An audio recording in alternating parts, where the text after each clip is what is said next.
Hello, friends and supporters of Nehemiah and its initiative, Justified Anger. So, last week I was training about 70 white volunteers. The call was Zoom bombed. A bunch of folks took it over, muted me, and started calling me the N word, writing it on the wall about 85 times. They then wrote KKK about 250 times, and then they wrote that all N words must die. My white staff was horrified. About 20 of our trainees just bolted, just left the call.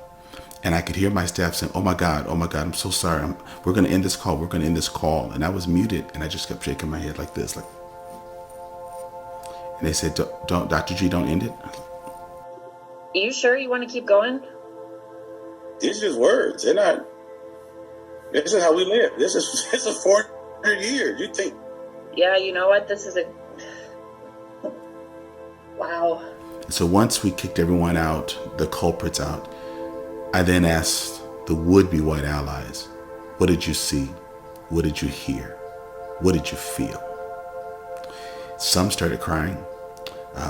Others were horrified that this attitude was still existent, and that people really thought this way and spoke these things. I challenged them to process what we had just experienced. We spent about the next hour processing it, and I said, this is verbal racism. This is being called the N-word verbally.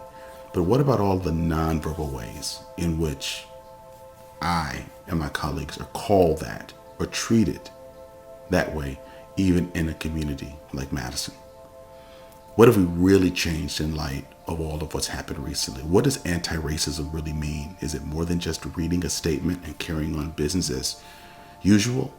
What have we changed? What have we dedicated dollars to? What have we committed to really training our staff and our teams and supporting Black-led efforts who have to do great work in the midst of these kinds of attitudes? As a result, my white staff members got together and processed the event themselves and how they saw it and how they see things. And I want you to take a listen to what they came up with. I'm Marie Stolzenberg. I'm the Director of Mobilization for Nehemiah. My primary role is to coordinate and manage volunteers for a number of our different programs. And also, I work very closely with Justified Anger and mobilizing white allies. I'm Karen Reese. I'm the Vice President of Research and Education at Nehemiah. So I do obviously research and evaluation for some of our programs and some strategic planning for Justified Anger in our curriculum for our training programs. And I'm Eli Steenlich, Director of Communications for Nehemiah and Justified Anger, and I help with some of our messaging and social media and just general communications that we send out as an organization. And I'm Tyler Nyland, and I work as our faith community relationship manager. And so that means I partner with different faith communities and thinking about how can they partner and support and become strategic partners for us at Nehemiah. So we wanted to talk today about an incident that occurred this week where we had almost 100 people on a Zoom meeting, and it was primarily meant to be a focus on what volunteers can do and actually take action steps towards fighting racism, mostly to interface also with Dr. G and hear his position on things that have been happening, recent events, COVID, all of it, and to have a chance to ask him questions and get comments from him. And it was a really great call, and we actually did one last month that went really well, and this was the second of those, that type of call. Halfway through, shockingly, there was like all of a sudden some loud music. It was like heavy metal, and there was a man who like got on to the call unknowingly, we don't know how, and then proceeded to hijack the entire Zoom meeting. He started writing comments on the side that were just just racist, everything that you can imagine. The N-word 1,000 times, KKK 1,000 times, things about women, things about gay people. And then he proceeded also to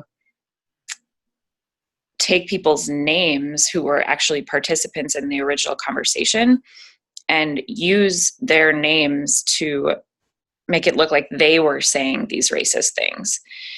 Plus there was some like pornographic content, and everything was bouncing around. Now I'm sort of like the facilitator of the meeting. I had a tech person, and Eli was on the call too. So the initial response from me was panic. I was like, how do we stop this right now? We have to stop this right now. Eli and I are texting back and forth. I'm texting with my tech aid person, trying to get these people out of the call. Meanwhile, as this is happening, participants who were legitimately there were like just jumping off the call. And the numbers just like reduced. And I just kind of get chills thinking about this too, because it was just so in your face. Like I talked to somebody on the phone the other day about her experience, and she was like, for me, it was like mayhem. It was like bouncing all over. Like there were these images, and there was all this racist language, just overtly awful, terrible things in the chat.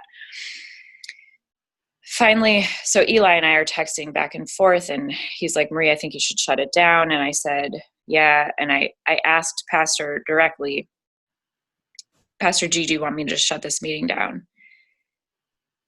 And he said, he was so stoic. He like looked into the computer, and he's just kind of leaning in, and he's like, no, leave it going. Let's keep it going. And then finally, Eli and this other person figured out how to get this hacker out of there. Now, whether that was like a computer, like bot thing, or an actual person, we don't know. The point is it happened, and it was orchestrated, obviously. And then what ensued was this amazing discussion. A lot of people crying and saying things like, I can't even believe that this is a thing that exists in the world.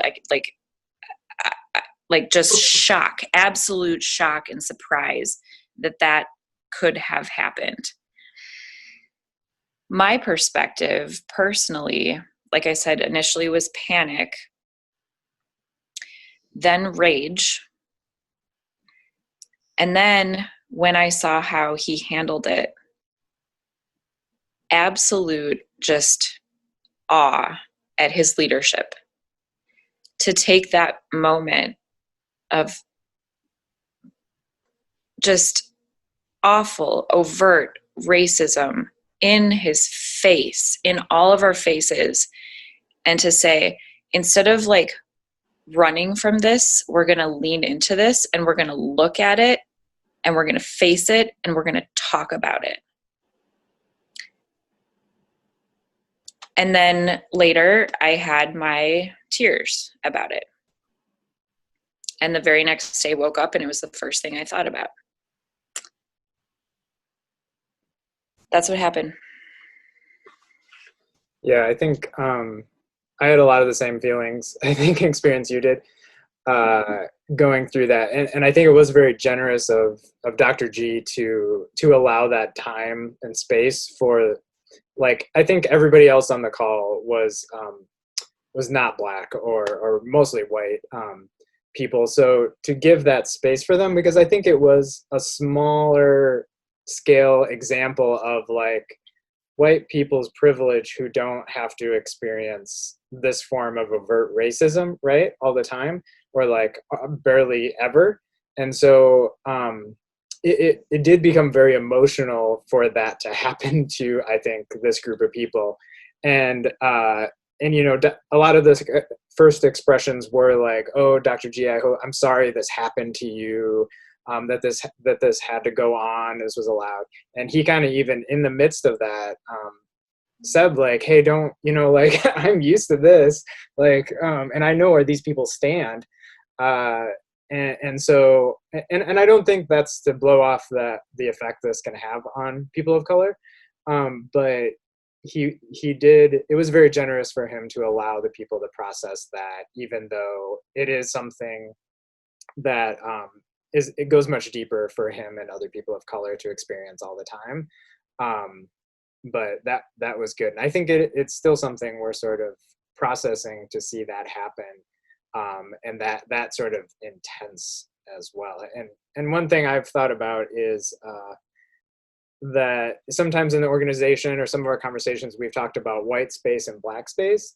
And I think it was a clear example of, even in somewhere where we might feel like, hey, we've isolated this virtual space in Zoom, that it should be safe, because we tried to create a safe environment for the white participants to talk about racism and stuff anyways, but even that space was invaded, and couldn't be like a safe black space to talk about this stuff. So it's just crazy that there's like, where do people go to have those sort of safe conversations or open about that? So I think that's kind of the thing I've been thinking about too, or trying to put my perspective in. So Yeah, I wasn't on the call, but definitely, heard Marie texted me right away to tell me about it. And then Eli, you sent the transcript over, so I was able to see, what happened. But first of all, I was kind of intrigued at our first Zoom bombing. yeah. Because I didn't expect that to happen, especially, our meetings are small, like who cares about our meetings? And I mean, I know a lot of people care, but you know what I mean? It wasn't like a national or a high profile platform or, and we did post the Zoom link in the Eventbrite. So I'm wondering if there are people out there trolling like racial justice events and doing stuff like that. But it is really interesting to me to see the different reactions, particularly from white people in this whole like shock and in tears and how could this happen kind of thing. And I guess it was several years ago, I was at a wedding, and it was almost all white people at a wedding, and I had a black friend was with me. And about 3 people asked him or assumed he was the waiter or worked there. And I was just mortified, like, how could this happen? And then afterwards I was like jumping in to console him, like, oh, you must be so upset. And he's just like, eh. And at first I thought he was just trying to not make me feel bad. But then I realized that's not the first time that happened to him. It's not going to be the last time that happened to him. It's the first time it happened to me. And that's why I was so upset, because I had never experienced that before. So I think it's really, it is really great that it wasn't shut down, that Marie, even that you asked first if you should shut it down. So there was the opportunity for him to decide what he could handle and what he couldn't. Because a lot of times, we try to be protectors, we try to be white saviors and make things, oh, I'm going to keep you safe from the horrible world. But then we keep that person from being able to make their own decision. We take that agency away from that person. So that's a really important example too. And just forcing people to acknowledge it and say, this is happening. This isn't the only place where this happens. And furthermore, we know people think like this, because if people didn't think like this, we wouldn't have racial disparities. So we know intuitively it's there. Just because we don't see it doesn't mean it's not there. Yeah, I think everything that you're saying, Karen, is hugely good. And that agency piece, I think what you said, it allows a moment like this, which can be so harmful, to allow Dr. G the opportunity to call the shots, to be the one who gets to set the table and to say, okay, this happened. Now let's process it right now. Let's get live. This is what we do. This is what we're inviting you into. And so if you're shocked, or if your first response is tears in this way, you know what?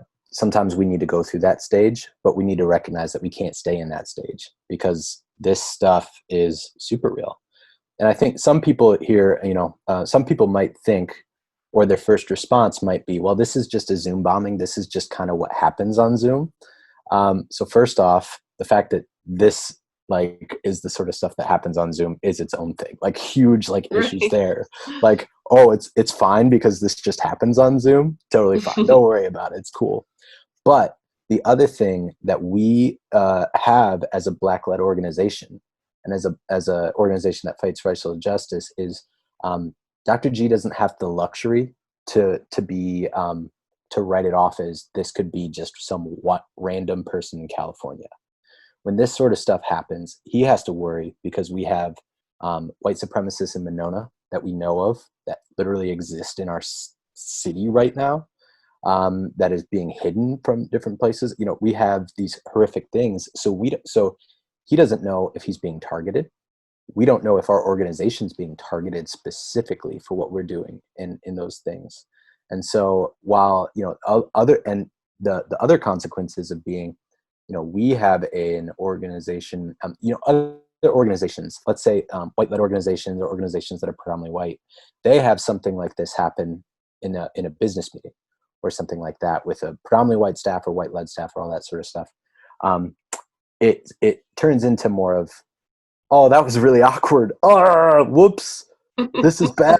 Like, get off. And like, that's sort of it. And you might process it in that way, but you don't have the reality of someone having to worry, okay, do I have to worry about my house, my wife and kids now? Do I have to worry that our church or our, you know, especially pastor being a pastor of an African-American church right now. And we've seen how white supremacy has done that. Like we're going from this nice liberal Madison Oasis racism into the possibility of direct in your face Charlottesville's type racism. Mm-hmm. And a Black-led organization doesn't get the luxury to just be like, oh, that was awkward. It has to say, oh, what's going on and what do we maybe have to consider in the middle of this? Yeah, it's crazy because we are such a, that is typical, like it's Midwest nice, it's Madison progressive liberal, that, you know, we just don't, we want it to be peaceful. We want it to be, we want it to go a certain way, the way we expect it to go. We want it to be easy, right? And none of this whole fight is none of those things, and it can't ever be. And if we keep trying to make it those things, that's how we stay stuck. It's messy.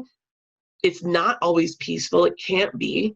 And, you know, it's not going to go how we expect because we've been doing things a certain way for so long, and clearly they haven't worked. So we got to try something different. But the other cool thing is working in an organization like ours that has such a diverse staff.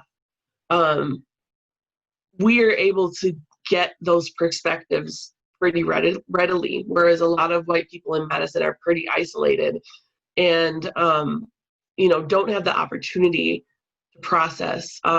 That's another great thing about working at Nehemiah is that because we're doing racial justice work 24/7, and it really is 24/7, we have the time and the space within the organization to talk to each other. Like we can have this conversation right now. Like this was actually work for us, right? Is processing this and figuring out what happens. And that's a luxury that most people don't get. But I do also have to point out that is also a characteristic of being in a Black-led organization, is that relationships are first and foremost before anything else happens. And in this work, that's critical.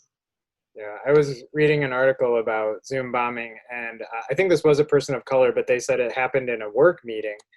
And the facilitators just ended the meeting and then, you know, like created a new Zoom for everybody to get back onto to get rid of them.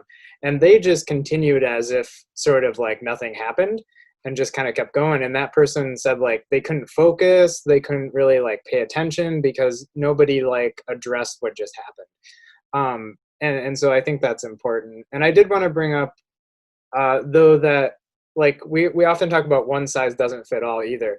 Like it was very generous of Dr. G to let us talk about that, but that may not always be how people feel, you know. And I think we have to be sensitive to, I think as white people, we tend to say like, oh, let me talk to you about this, you know, person of color. I'm sure you want to like talk through this, and that may not be the case. Like maybe your friend at the wedding, you like, you know, that was very impactful for you, and maybe they just didn't want to talk about it or address it. Exactly. Yep. And I think we can't put that on our friends of color to kind of take on that. Like they already have that burden. And so we can't add on to it and say like, oh, think about how I feel as a white person experiencing this, you know, racist thing. That's just not fair to them, to sort of pile that on. And it should be something we feel free to do, like in this environment, in our spheres of, you know, other white people or non-Black people. But we just really have to be sensitive to what is the right time and space for that. And because there's like so many different opportunities where, you know, when choosing to engage, like you both, like everyone has said, you know, Dr. G was so generous and graceful by choosing to engage, mm-hmm. but we always forget what the cost of that is. Because even in his own head, he may have said, do I have the capacity right now to do this? He has to do this. And I'm choosing to do this, but we don't recognize what does that result in. I mean, our organization received $1 million grant for health disparities that are caused by microaggressions and stress.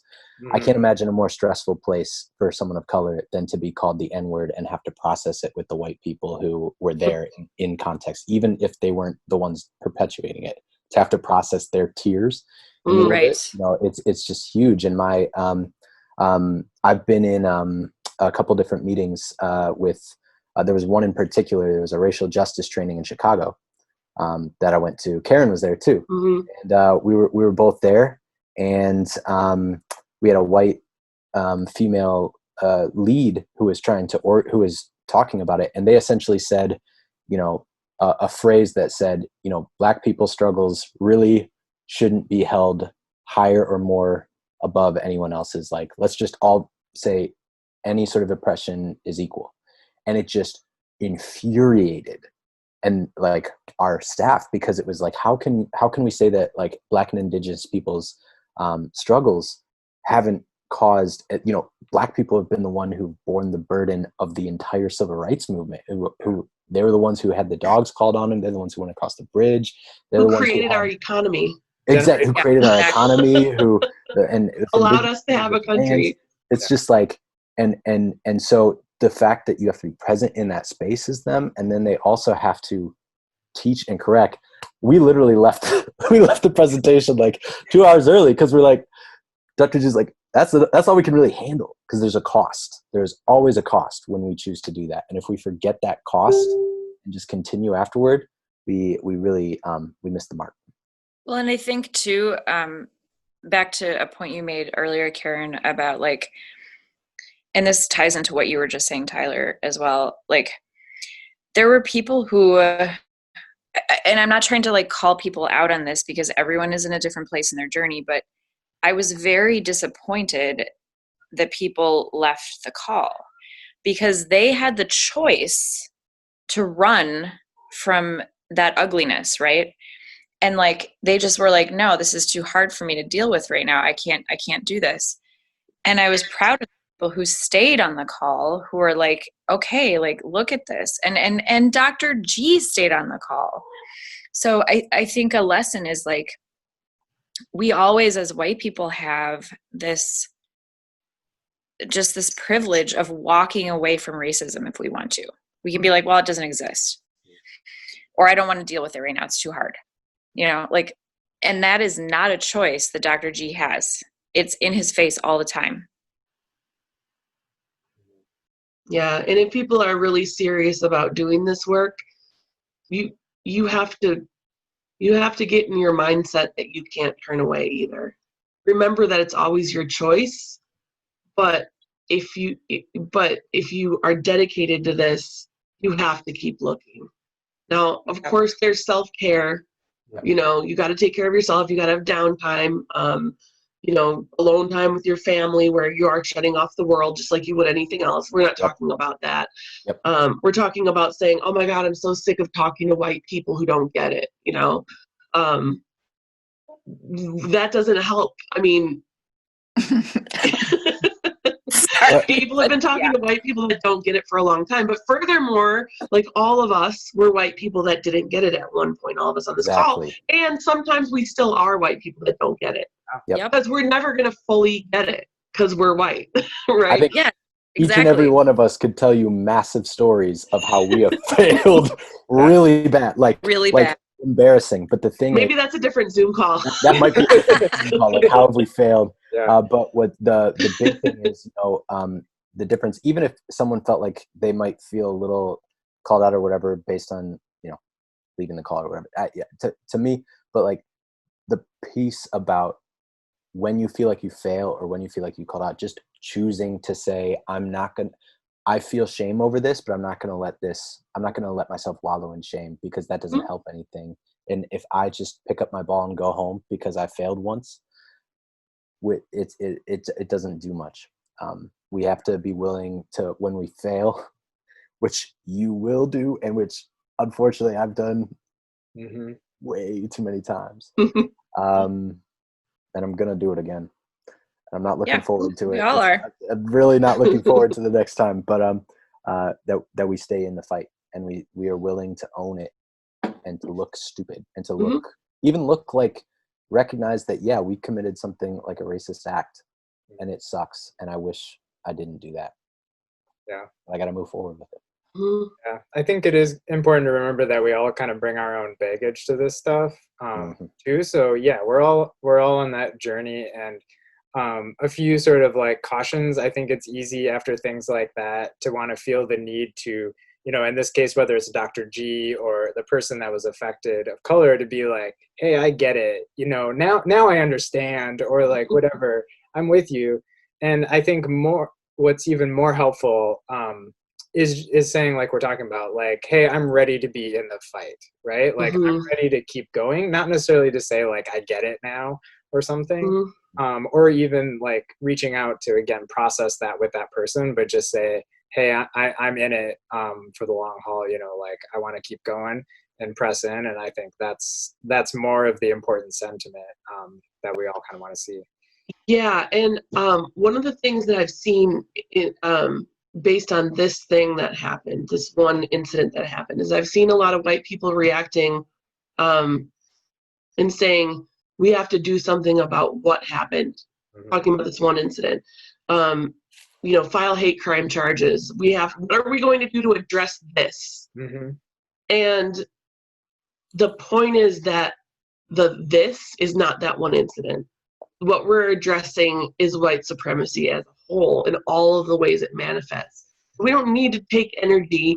I mean, I don't know what people would decide about a hate crime. I personally don't think there's much point in spending an effort on that sort of thing in this case. But people can do what they feel is right. But the energy needs to be extended. Okay, now that I see that this happens, where am I plugging in? What am I going to do to work just a little bit harder? Where am I going to carve out an extra hour in my week to either learn more about this, or to join a different group, or to have these conversations, or to figure out what I can do in my own life to make a difference? That's what the response needs to be from something like this. How do I move my fight towards racial justice to the next level? That's a far more effective thing that white people can do than, like, it's been suggested to me that we should call the FBI, which, probably we could, but I think you're absolutely right, Karen. Like the response should be, what do I do as a person, like myself, to help this? How do I help this? And I think that's what a lot of white people fail to do, because again, the impetus is to sort of like, or the impulse rather, is to run from it and be like, well, let's just let the authorities deal with this. Well, no. As if they could deal with it, because they haven't dealt with it, and in fact, they've made it worse. 400 years. Right. Let's turn to the system. Yeah, it's. Yeah, and regarding the tears thing, so we hear a lot of time like criticism about white tears. So I just want to make a distinction between processing your own emotions and what people mean by white tears. Yeah. When you feel very overwhelmed with emotion, and this especially tends to happen with women, tears come. That's a normal emotional response. And especially if you're processing by yourself. If tears come, do that, cry it out, get that out, and do what you need to do. when people are talking about white tears, it's specifically when the tears are used to just absolve you of your own responsibility in the situation. So because I want to relate to this person who has just caused harm, I'm going to show how bad I feel about it, how much it actually harmed me. That puts me on the same level. Or Yep. you cry because you want to get that emotional connection with a person of color who you maybe don't know that well. Maybe you do know them very well, but you're using the tears to get something for yourself other than just a reaction or self-care. So just keep in mind those two big distinctions. Doesn't mean you can't cry about stuff that sucks in the world, because that's healthy. That's just like lament, right? Like that. Right. If we don't, like, if we've never gone through a period of emotion at these issues as white people, like anger or tears. I mean, I've had all of that happen. Mm-hmm. I feel like you can't stand in proximity or see what's really happening without that. But like you're saying, like if it's in the context or presence of Black individuals who are sharing a vulnerable, transparent moment of pain or suffering or all of that, and then when you do that, you decenter that story, that narrative, that pain, and it becomes about the white person who's upset right now. So now Black people can't even share their own stuff because if they do, then they have to take care of the white person who's now crying as a result. Because right, and the white person may not recognize the motive initially, depending on where you are in your journey, but essentially deep down, you want this person of color to make you feel better about it. You feel some level of responsibility because this is racial and you are on the offending side of that racial interaction because of your skin color. Yep. So you want the person of color to tell you, no, it's not. I know you're a good person. It's not your fault. It's okay. And we don't need other people to tell us that. We're intelligent enough that we can process those things. But even if it is our fault, it's not their responsibility to make us feel better about it. Absolutely. And it's not fair to ask that. Yeah, and I think that's a good example of, and again, I'm not talking about the people that were crying or responding to their feelings on that call, but I think that's one way to kind of move the conversation away from what's really going on. And I think Dr. G even brought this up at the time, is that he's more worried about the sort of subtle things that that decenter the work from what's important than these very outward things. Like he knows exactly where that person is coming from and he can kind of shut that out. But it's like when he's sitting in meetings and people say like, oh, like, what should we do? What's our, what can you help us with our response? But when they're not really willing to put something real behind it, that's like when the system's not going to change, right? If like, right now, lots of people are putting out statements about where they stand, but when it comes down to, putting money into it, he was talking about like, that's when it means like they care about it because they're going to put money behind it.